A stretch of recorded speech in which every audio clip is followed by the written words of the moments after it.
pas que je suis un bon réalisateur, je dis j'ai fait un beau film, c'est beau. Certain, c'est que ce film m'a vraiment transformé. Combien le cinéma est important pour nous? Est-ce que les gens ont envie qu'on leur parle de la vie? Les cinéastes ont besoin qu'on s'intéresse à eux, vous le savez. D'abord, le travail du producteur, il y a beaucoup d'aspects. Il y a la recherche de financement, il y a l'accompagnement du réalisateur dans son travail, il y a l'organisation des tournages. Mais disons pour nous, parce que, bon, il y a production et production, il n'y a pas une seule façon de fonctionner, il y a beaucoup de façons de fonctionner. Pour nous, je pense que l'essentiel, c'est accompagner le réalisateur dans un projet de film, l'aider à réaliser son film à tous les niveaux, mais surtout le décharger de l'aspect extrêmement lourd que représente le financement, l'organisation, lui donner les conditions de travail pour réaliser le projet auquel nous adhérons. La production avant tout, comme a dit Daniel, c'est accompagner un réalisateur, une réalisatrice qui a un projet de film. En tout cas, c'est ce que nous regardons. Nous, ce qui nous intéresse, c'est de voir dans quelle manière il est partie prenante de ce travail-là. Ce n'est pas simplement « Ah, il est à la mode de parler de ceci ou de ça et je fais un film ». Mais son implication personnelle est quasiment nulle, si ce n'est comme tout bon journaliste, je dirais. Et donc ça, nous regardons son implication dans le sujet proposé, comment il traite le sujet, comment il voit l'image, c'est le plus important. Le cinéma, c'est quand même, le documentaire, c'est le premier moyen d'expression, c'est l'image. C'est ça qui, de plus en plus, est en train de partir, de disparaître. On a nivelé la qualité des documentaires vers le bas. C'est plus du reportage. On va avec son micro demander que pensez-vous de ça, ou il y a une voix off qui explique tout, parce que l'image n'est plus suffisante pour parler. L'image a été remplacée par le son, mais c'est admis.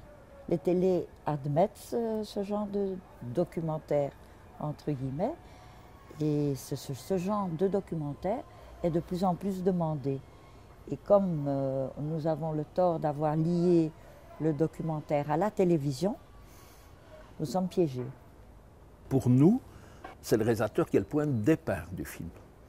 Le documentaire est subjectif, c'est le regard du réalisateur sur une chose. Mon regard sur tel endroit. On peut faire un film sur une théière. Oui. Pourquoi pas? Ça dépend comment on regarde et comment nous propose l'histoire que nous propose le réalisateur, sa façon de voir la théière. Et on peut faire quelque chose qui, à partir d'une théière, raconte des choses extraordinaires, des aventures de famille ou des modes de vie dans un pays. Donc, ça dépend du regard du réalisateur, ce qu'il veut nous faire entendre et voir à travers son film. Ici, il y a très longtemps, se tenait le baobab. Le baobab se tenait auprès de l'eau et dressait sa cime vers le ciel. Il voyait les autres arbres qui avaient des chevelures feuillues, de tendres écorces, des troncs élancés, tous étincelaient de couleurs. Le baobab voyait tout cela dans le miroir et il était malheureux, car ses branches et ses feuilles à lui étaient toutes petites. Son tronc était gros, son écorce terne et ridée. On aurait dit la peau d'un vieil éléphant. Aussi le baobab invoqua Dieu et se plaignit à lui. Mais Dieu avait créé le baobab et était satisfait de son œuvre. Le baobab était différent de tous les autres arbres, et Dieu aimait la diversité. Il aimait l'hippopotame, beau à ses yeux, il aimait le cri de la hyène, agréable à ses oreilles, de même, il aimait le baobab, qui n'était pas semblable aux autres. Mais comme le baobab ne cessait ni de se regarder dans le miroir, ni d'élever vers Dieu ses plaintes, Dieu se mit en colère, descendit, saisit le baobab, le souleva et le replanta à l'envers. Ainsi l'arbre, ne se voyant plus, ne se plaignait plus. Tout était rentré dans l'ordre.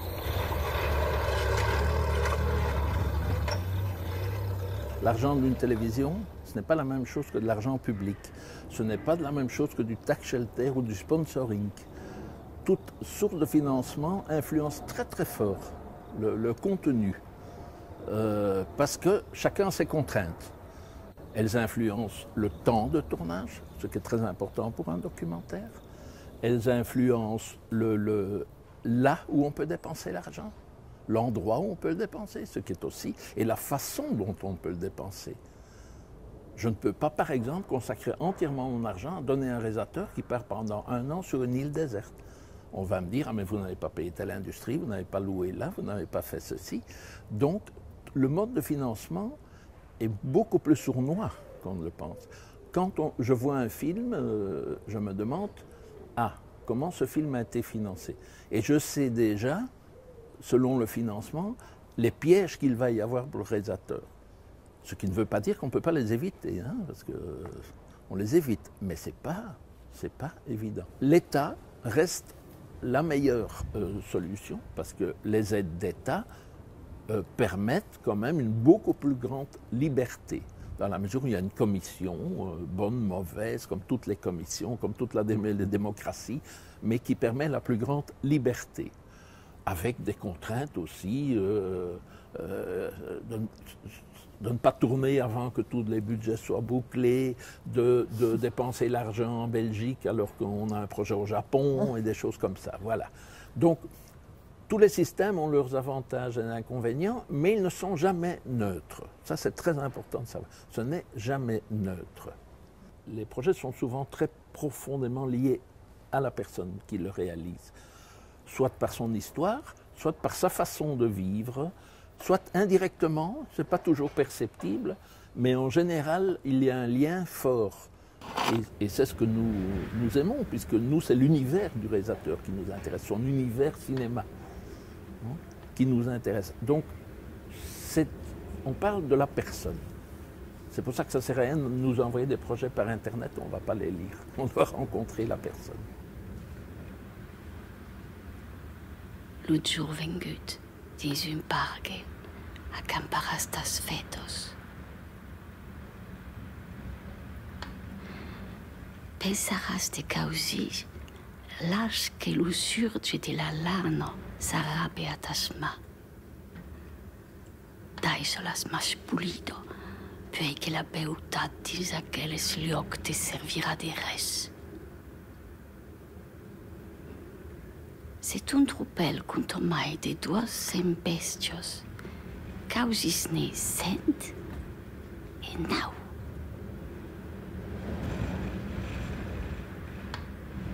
C'est un tropel contomens de 200 bestios, reten ne sent e sieis.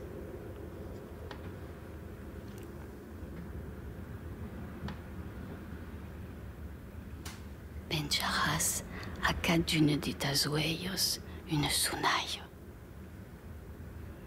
Des jours tant que te nueig, estiu com hiver. Puis prendràs soin d'acordar lo cant del teu tropel. Pels perduts.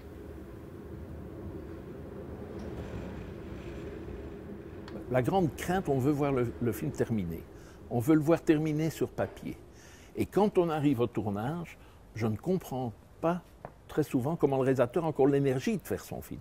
Il a déjà dû tellement écrire, corriger ses écrits, retravailler, aller repérer, etc., que on arrive à la fiction, là, presque, à un moment donné. On arrive à un stade où tout est écrit, tout était préparé. Et bon, moi j'aime toujours bien encore la phrase de Patrick Lebout qui disait aller filmer ce qu'on a vu et pas ce qu'on a prévu. Pour moi, des qualités essentielles de réalisateur, c'est sa manière d'aborder les gens, de pouvoir aborder les gens et de les mettre en confiance, de faire en sorte que quand je le vois aborder les gens, je dis, je suis sûre que effectivement la personne va lui parler. Va bien lui parler, va lui donner les vraies raisons pour lesquelles elle a fait ça, ou ça arrive ceci ou ça. Elle va arriver à lui parler. Ça, c'est une qualité d'un réalisateur très important. C'est le fait qu'il arrive à tirer de la personne une grande confiance, qu'elle a envie de lui restituer son histoire et que lui va pouvoir la capter. Ça, pour moi, c'est plus important que de savoir bien écrire. Mais, d'un autre côté, écrire et faire c'est indispensable. On ne peut pas y échapper. Simplement, je trouve qu'il devrait y avoir plus de souplesse. Le regard a une telle importance en prison qu'à force, on a l'impression d'attraper deux yeux derrière la tête. Une des choses qui me fait le plus peur depuis que je suis en liberté, c'est la nuit. Au moment où je dois fermer ma porte. Parce qu'en cellule, quand on fermait notre porte à 9h30 du soir, eh ben, les deux yeux qu'on avait derrière la tête, ils tombaient d'eux-mêmes. On pouvait enfin souffler jusqu'à l'ouverture le lendemain matin.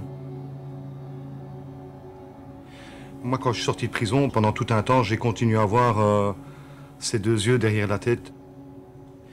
Et donc, pour trouver une solution à ce problème-là, j'ai été tous les jours me balader pendant une demi-heure dans une galerie commerciale où je m'aventurais au milieu de la foule et en fait, je fixais les gens dans le regard sans les fixer, quoi.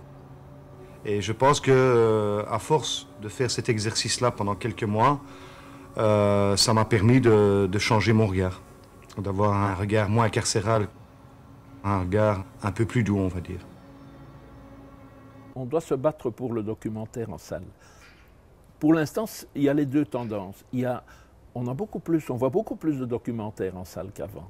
Donc il y a une certaine ouverture au documentaire. En Belgique, parce qu'en France, il y en a toujours eu. Et il y a d'autres pays, il y en a toujours eu. En Suisse, il y en a toujours eu. En Suisse, il y en a toujours eu. Mais en Belgique, il commence à y avoir... Ça revient. Voilà. Ça avait disparu et ça revient. Il y a une ouverture au documentaire. Alors que pour l'instant, de tous côtés, on parle de documentaires sur Internet, en ligne, sur les téléphones, je ne sais pas quoi.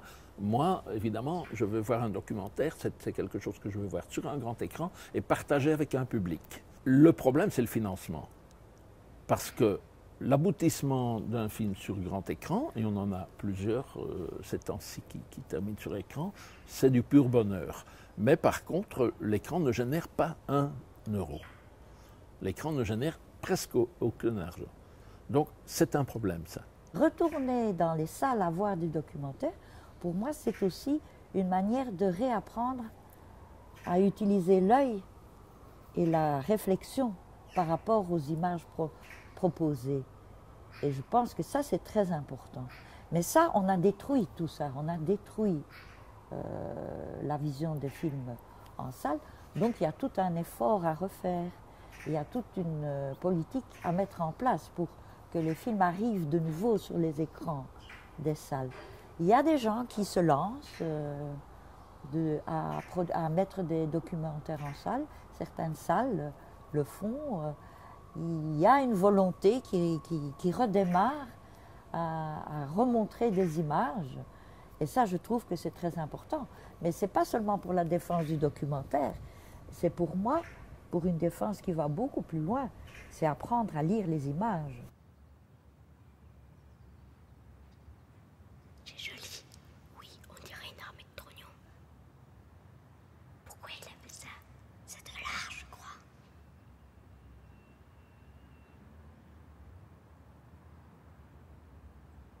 Oh, regarde celle-là. On dirait un champignon. Et celle-là, elle a pas l'air contente.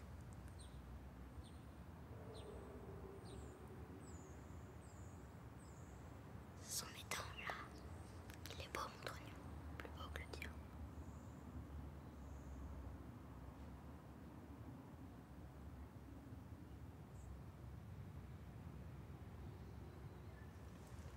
Une mouche. Oui, ça pourrit déjà. Faut en profiter. Demain, c'est fini. Déjà, oui.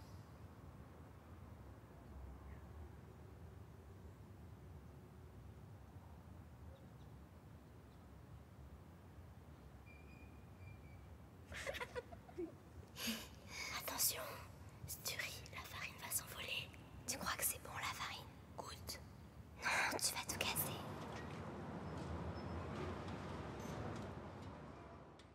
Les gens qui font de la production viennent rarement des écoles. Les gens qui font de la production viennent d'autres domaines. Donc, ce qui est un problème aussi, parce que si on ne s'intéresse qu'au financement, et si on ne connaît pas le cinéma, et je pense qu'il y a beaucoup de producteurs aujourd'hui qui viennent du marketing, etc., qui sont des gens extrêmement compétents, des gens très bien et tout, mais il leur manque une dimension, c'est de ne pas aller voir les films. Mais en fait, c'est encore une fois, la production, la recherche de financement, c'est savoir, comme dit Daniel, savoir, tiens, cette chaîne de télé, elle s'intéresse à ce genre de film. Et dans cette chaîne, il y a telle personne qui s'intéresse à tel genre de film, donc ça vaut la peine que j'aille le déranger pour dire, voilà, je te propose un projet qui me semble qui pourrait t'intéresser. On va au festival voir les films qui sont faits par les autres. C'est très important aussi d'aller dans les festivals. C'est notre première façon de fonctionner. C'est comme ça qu'on a commencé. On a pris l'avion, on est allé à Moscou. Et on a dit, on va voir les films, on voudrait bien produire. Bon, parce que c'est vrai que j'avais un amour pour le cinéma russe, donc quand les frontières se sont ouvertes, on s'est dit, ben, allons voir tous les films, les gens qui font des films maintenant, et voyons s'il n'y a pas des films que nous pourrions aider, auxquels nous pourrions participer. C'est la curiosité quand même qui est le moteur de l'homme dans n'importe quel métier. Et au plus l'homme est curieux, au plus son métier va être intéressant, et au moins il va se suicider ou le faire du bout des lèvres, comme je dirais. Quand on est intéressé par ce qu'on fait, voilà, on fonce, on va voir, on bouge. D'abord, savoir quel type de film ils veulent produire. Très important. Quel type de film ils veulent produire. Et quand ils ont cerné quel type de film ils veulent produire, ils verront les portes. Ils sauront très vite à quelle porte ils doivent aller frapper. C'est évident. Si c'était des films très formatés télévisuels, ils savent quelle télé. Ils sont pas bêtes, c'est pas difficile à trouver. Si c'est plus des films d'auteur, c'est ce que nous on a un peu comme problème, voilà, à quelle porte aller frapper. Il faut savoir. Et quand on se fait, nous, des amis producteurs dans d'autres pays, c'est justement trouver les maisons de production qui ont quelque part un esprit qui ressemble au nôtre. C'est jamais pareil. Chaque pays a sa façon de travailler. C'est jamais exactement la même chose. Mais on a des connivences. Et c'est comme ça qu'on avance. De toute façon, il y a un aspect irrationnel dans le fait de faire les films. Un aspect passionnel et irrationnel. Si on veut réfléchir réellement, on ne réalise pas de films, on ne produit pas de films. C'est clair. À notre niveau, c'est de la folie de produire des films. À chaque film, on se dit, il ne faut plus en faire. Mais on en fait quand même. Et je pense pour les réalisateurs, voilà. Si c'est vraiment un réalisateur, si c'est vraiment... Et c'est un aspect qui compte pour nous aussi, de sentir que c'est un besoin vital, que ce n'est pas du boulot, que ce n'est pas gagner sa vie, que c'est plus que ça, que c'est une envie profonde, un besoin de faire le film. Et donc, voilà, on est envers et contre nous, on le fait.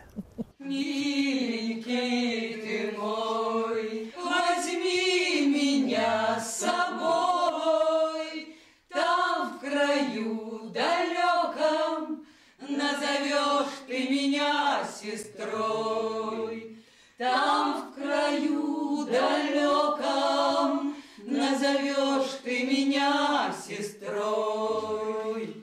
Милая моя, взял бы я тебя, но в краю далеком есть уже у меня жена.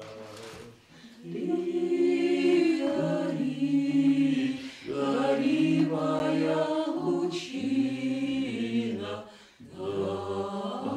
горю с тобой и я. А теперь продолжай, что вы видите?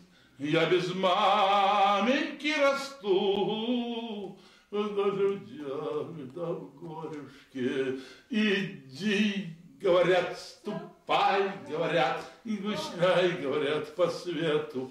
Ищи, говорят, себе, говорят, Адольфушке привету, а пойду брошусь под машину, под большое колесо. Ты дави меня, машина, все одно мне хорошо.